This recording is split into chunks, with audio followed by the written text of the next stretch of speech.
បុរសម្នាក់នេះដើម្បីសម្រួលដល់អ្នកភូមិមានប្រថុយគ្រោះថ្នាក់បើក excavator លើខ្សែរ៉ុតដើម្បីសាងសង់ស្ពាននឹកស្មានមិនដល់ពេលស្ពានសង់រួចបែរជាត្រូវអ្នកភូមិរួមគ្នាដាក់ពាក្យប្តឹងទៅវិញលោកប៉ូលីសគេសង់ស្ពានខុសច្បាប់ទាលុយតាមចិត្តទាចាប់គេទៅលីងយន់មានគេប្តឹងលោកសូមសហការទៅប៉ុស្តិ៍ជាមួយយើងពូឆិនស្ពាននោះខ្ញុំចំណាយលុយផ្ទាល់ខ្លួន200,000ដើម្បីសាងសង់ណាពីគេបតក៏មានគ្រប់គ្រាន់បញ្ជាក់ថាចេញលុយផ្ទាល់ខ្លួនពិតមែនចុះលុយឆ្លងស្ពានយកបានប៉ុន្មានយូរហើយមិនដល់2 ខែផងសរុបបានជាង10,000រាល់ការចំណាយសុទ្ធតែមានកត់ត្រាទុកឆ្លងរាល់ថ្ងៃបានលុយទៅតែ10,000ហោះអ្នកណាជឿអញប្រកាសជាធ្វើបញ្ជីខ្លាញ់ម្ល៉េះហើយដើមទុន20,000ប្រមូលមកវិញមិនទាន់បាន10,000ផងពួកឯងចង់ចែកអីខ្ញុំជំពាក់ពួកឯង19,000មែនទេអ្នកណាប្រើឯងសងខ្លួនឯងពួកយើងមិនបានអង្វរែងទេពួកនិយាយអីនិយាយម្ដងទៀតមើលកុំស្ដាប់វាបញ្ជីខ្លាញ់អ្នកណាក៏ចេះធ្វើដែរមែនហើយក៏ជាមានល្បិចហើយបើមិនចែកលុយឆ្លងស្ពានស្មាត់ទេក៏រុះរើវាចោលទៅស្ញាប់ទាំងអស់គ្នាលីនយន់លោកត្រូវផ្អាកប្រើស្ពាននេះសិនដើម្បីសហការពួកអ្នកឯងមានមន្តសការទេគ្រូសាខ្ញុំដើម្បីសង់ស្ពាននេះសូម្បីតែលុយសាលាកូនក៏យកមកខាត់បងដែរចុះពេលអ្នកឯងឆ្លងស្ពានមិននិយាយអញ្ចឹងផងអ្នកណាប្រើឲ្យឯងចេញលុយមកពីពួកឯងស្ម័គ្រចិត្តខ្លួនឯងតើពូឆិនចៅពួកឯងឆ្លងស្ពានទៅរៀនរាល់ថ្ងៃពូភ្លេចហើយហ៎កាលនោះពូអង្វរគ្រូសាខ្ញុំយ៉ាងម៉េចខ្លះបានហើយថ្ងៃនេះបញ្ចប់ត្រឹមនេះស្ពានត្រូវផ្អាកសិនរងចាំលទ្ធផលស៊ើបអង្កេតអាចជំគួតចង់តូជាមួយយើងហ៎បើមិនចែកស្មើក៏រុះរើវាចោលទៅឯងជ្រើសរើសខ្លួនឯងទៅហាចែកលុយស្មើគ្នាតាមដែលគេចង់បានទៅថៅកែវ៉ាងមែនទេបាទគឺខ្ញុំលីងយន់អញរកថៅកែវ៉ាងមានការអីតែថាគុណភាពខ្ពស់ពីស្ពាននោះខ្ញុំចង់លក់ចេញលក់តាមតម្លៃឯកចាយចុះប្រញាប់ចាត់ការឲ្យលឿនខ្ញុំគាំទ្របងចិត្តមនុស្សអាក្រក់ណាស់ទោះផ្លូវសង់បានល្អយ៉ាងណាក៏គ្មានប្រយោជន៍ដែរបងប្រុសអរគុណហើយណាស្ពាននេះជិះស្រួលណាស់ជិះឲ្យស្រួលម្ដងទៀតទៅថ្ងៃក្រោយគ្មានទៀតទ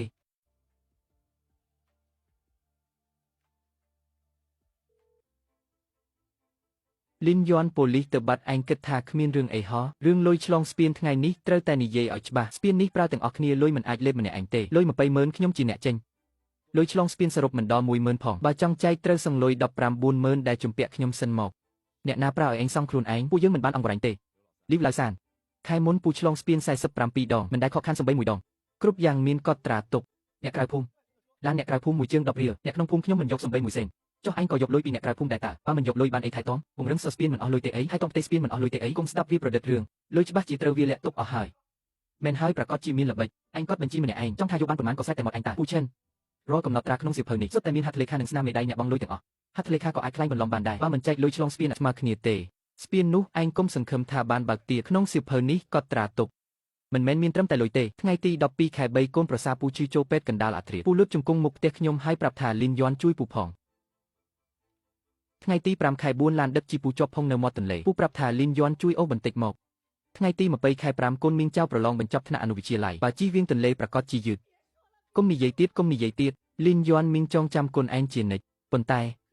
ពូឆិនប្រាប់ថាបើស្ពាននេះអាចចែកលុយគ្នាបានចុងឆ្នាំគ្រួសារនីមួយអាចចែកបានលុយមិនតិចទេអញ្ចឹងមុនសការបស់មីងមានតម្លៃត្រឹមលុយប៉ុណ្ណឹងហ៎អ្នកទាំងអស់គ្នាស្ដាប់ឲ្យច្បាស់ថ្ងៃនេះបើវាមិនយល់ព្រមទេពួកយើងមិនទៅណាទាំងអស់ពួកអ្នកឯងចង់ធ្វើអីហ្នឹងចែកគ្នាទៅនៅតែរាប់អានគ្នាធម្មតាតើគិតថាគៀបសង្កត់ខ្ញុំអាចបានលុយហ៎លីនយន់ខ្ញុំឲ្យមុខឯងហើយណាជឿថាខ្ញុំទៅដឹងឯងរឿងសងខុសច្បាប់ទៀតទេយកលុយខុសច្បាប់នេះតាណាក៏អាចចាប់ឯងបានដែរពួកគេទៅបាត់ហើយនិយាយ2ម៉ោងហើយចុះឡើងគិតតែពីរឿងចែកលុយពួកគេមិនមែនមកទាលុយទេពួកគេកំពុងតែគិតថាខ្ញុំនឹងចុះញ៉ាំព្រឹកស្អែកក្រុមរុះរើស្ពាននឹងមកដល់ខ្ញុំនឹងទ្រាំលំបាកជាមួយបងលុយ20,000ខ្ញុំជាអ្នកចេញម្នាក់ឯងតែស្ពានដែលរុះរើខ្ញុំនឹងលក់វាខ្លួនឯងលើកនេះខ្ញុំត្រូវតែឲ្យពួកគេចងចាំថាផ្លូវមិនមែនធ្លាក់ពីលើមេឃទេប៉ាគិតថាលីនយន់នឹងចុះខ្ញុំទេពីចង់ឬមិនចង់ក៏ត្រូវតែចុះខ្ញុំដែរអ្នកភូមិទាំងអស់នៅខាងខ្ញុំហើយពួកអ្នកឯងមានមន្តសការទេគ្រូសាខ្ញុំដើម្បីសង់ស្ពាននេះសូម្បីតែលុយសាលាកូនក៏យកមកខាត់បងដែរអ្នកមើលសៀវភៅធនាគារខ្លួនឯងទៅមើលថាសល់លុយប៉ុន្មានសល់តែ500រៀលទេពូឆិនចៅពូឯងឆ្លងស្ពានទៅរៀនរាល់ថ្ងៃពូភ្លេចហើយហ៎កន្លះឆ្នាំមុនពូនិយាយថាលីនយន់ឯងសង់ស្ពាននេះបានបុណ្យណាស់ខ្ញុំមិនដឹងថាឯងនិយាយពីអីទេប៉ាមើលទៅគ្រូសាវាដូចជាអស់លុយមែនណាពិតមកទៅលុយប្រកាសជីទុកនៅវិឡាហើយអាមួយនេះឆ្លាតណាស់អ្នកណាដឹងថាវាលាក់ទុកនៅណាទៅលីនយន់មីងសុំនិយាយពាក្យយុត្តិធម៌មួយម៉ាត់ស្ពានឯងពិតជាផ្ដោតភាពនេះដែរប៉ុន្តែឯងយកលុយតែម្នាក់ឯងលុយនេះអ្នកភូមិប្រកាសជាមិនសុខចិត្តទេពូឆិនទី12ខែមុនកូនប្រសាពូសម្រាប់កូនពីបាក់ម៉ោង3ទៀតឬខ្ញុំបាត់ម៉ូតូកង់3ជូនអ្នកចង់ស្ពានតើខ្ញុំមានយកលុយពូមួយសេនទេពូនិយាយមកតើខ្ញុំមានយកទេដោះទៅផ្ទះខ្មាស់គេណាកុំចាញ់បោកទឹកមុខគួរអាណិតរបស់វាសូមអ្នកទាំងអស់គ្នាស្ងប់អារម្មណ៍សិនអង្គុយចុះសម្រួលគ្នារៀបរាប់សាច់រឿងពីដើមដល់ចប់ឲ្យច្បាស់សិនសូមអ្នកទាំងអស់គ្នារងចាំដោយចិត្តត្រជាក់បន្ទាប់ពីស្រាវជ្រាវសាច់រឿងច្បាស់លាស់ហើយទើបយើងចាត់វិធានការបន្តបាទខ្ញុំនឹងសហការត្រឡប់ទៅវិញទៅកុំទៅបិទផ្លូវមុខផ្ទះគេបើបិទស្ពានតើពួកយើងត្រូវជិះវៀងឆ្ងាយប៉ុណ្ណាទៅអំបញ្ញមិញឃើញតែឯងស្រែកខ្លាំងជាងគេថារុះរើស្ពានខ្ញុំគ្រាន់តែនិយាយថាបើមិនចែកក៏រុះរើទៅមិនមែនឲ្យវារុះរើមែនទេណាញ៉ាំបាយទៅហត់ពេញមួយថ្ងៃហើយបងមិនទាន់បានញ៉ាំអីមួយម៉ាត់ទេព្រឹកស្អែកក្រុមរុះរើស្ពាននឹងមកដល់ហើយអំបញ្ញមិញខ្ញុំលក់ឲ្យថៅកែវ៉ាងហើយលក់ហើយហ៎លក់តាមតម្លៃឯកចាយបានជាង800,000 លោកក៏លក់ទៅកាពីកុំឲ្យពួកគេចេះតែសម្លឹងឃើញរាល់ថ្ងៃ200,000 ដុល្លារមកវិញបាន80000ប៉ុន្តែលើកនេះខ្ញុំត្រូវតែឲ្យពួកគេចងចាំថាតម្លៃនៃភាពលោភលន់គឺថ្លៃជាង80000នេះទៅទៀតដាច់មែនតាបាទគេបិទស្ពានមែនទែនហើយស្អែកនេះតើខ្ញុំទៅជួបអតិថិជននៅទីក្រុងយ៉ាងម៉េចហើយអីលីនយន់តស៊ូមិនបានប្រហែលថ្ងៃទេវានឹងចុះខ្ញុំហើយចាំមើលទៅអំបញ្ញមិញបងនិយាយមែនហ៎តែថែបទាំងនោះគឺជាលុយដែលយើងសន្សំ10ឆ្នាំណាលុយសាលាកូនចាំខ្ចីខាងគ្រួសារអូនសិនចុះថ្ងៃក្រោយបងនឹងសូមមិនមែននិយាយពីរឿងលុយសាលាកូនទេអូនចង់សួរថាស្ពាននោះបងពិតជារុះរើលក់អេតចៃមែនហ៎បើមិនរុះរើទុកធ្វើអីចាំពូឈិននាំមនុស្សមកចែកលុយហ៎ប៉ុន្តែពួកយើងទ្រាំបន្តិចទៅពួកគេធាក់ទ្វារផ្ទះបងដណ្ដើមសៀវភៅបញ្ជីបងដំពត់ផ្ទះបងអូនឲ្យបងទ្រាំហ៎អូនគ្រាន់តែខ្លាចបងខឹងជ្រោធ្វើរឿងឲ្យខ្លួនឯងស្ដាយក្រោយរឿងដែលបងស្ដាយក្រោយគឺការគិតថាសង់ស្ពានហើយអាចកែប្រែចិត្តមនុស្សបានអញ្ចឹងក៏រុះរើទៅអូនគាំទ្របងលុយសន្សំ10ឆ្នាំចាត់ទុកថាឲ្យឆ្កែស៊ីទៅចុះប៉ុន្តែថ្ងៃក្រោយបើអ្នកណាចង់កេងចំណេញពីគ្រួសារយើងសួរខ្ញុំសិនថាព្រមល្អបងលីងអំបញ្ញមិញខ្ញុំឆែកមើលហើយដៃថែបនោះបើលោកនៅទីផ្សារបានអានតាមតម្លៃអេចាយប្រហែលជាបាន8ឬ9ដៃថែបនៅស្ពានបងជារបស់ល្អខ្ញុំនិយាយត្រង់ចុះបើលោកបន្តអាចបាន200,000ជាងអញ្ចឹងទៅខ្ញុំឲ្យតម្លៃសម្រាប់120,000ក្នុងរយៈពេល3ថ្ងៃខ្ញុំនឹងគិតមើលសិនទៅមិនបាច់គិតទេយកតម្លៃនឹងចុះប៉ុន្តែមានលក្ខខណ្ឌមួយបងប្រាប់ថាព្រឹកស្អែកទើបចូលធ្វើការមែនទេខ្ញុំចង់បានលឿនជាងនេះយកបងព្រឹកស្អែកខ្ញុំនឹងចាត់ការក្រុមជាងត្រៀមខ្លួនរួចរាល់ហើយ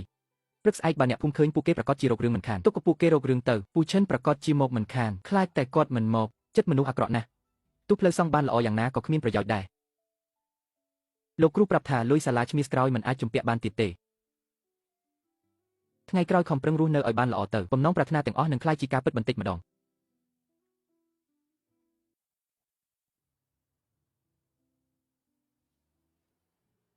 ថៅកែថ្ងៃនេះមកលឿនម្លេះ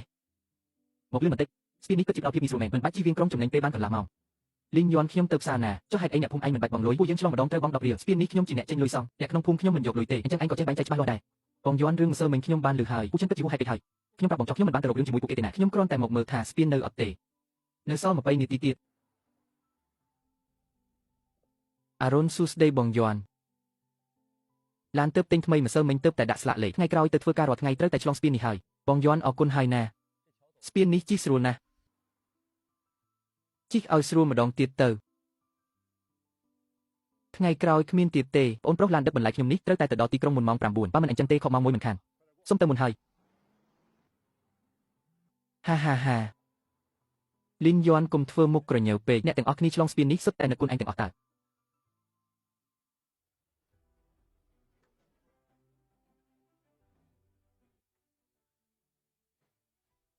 ស្ពាននេះនៅមានអ្នកដើរទៀតទេនេះជាជើងចុងក្រោយហើយ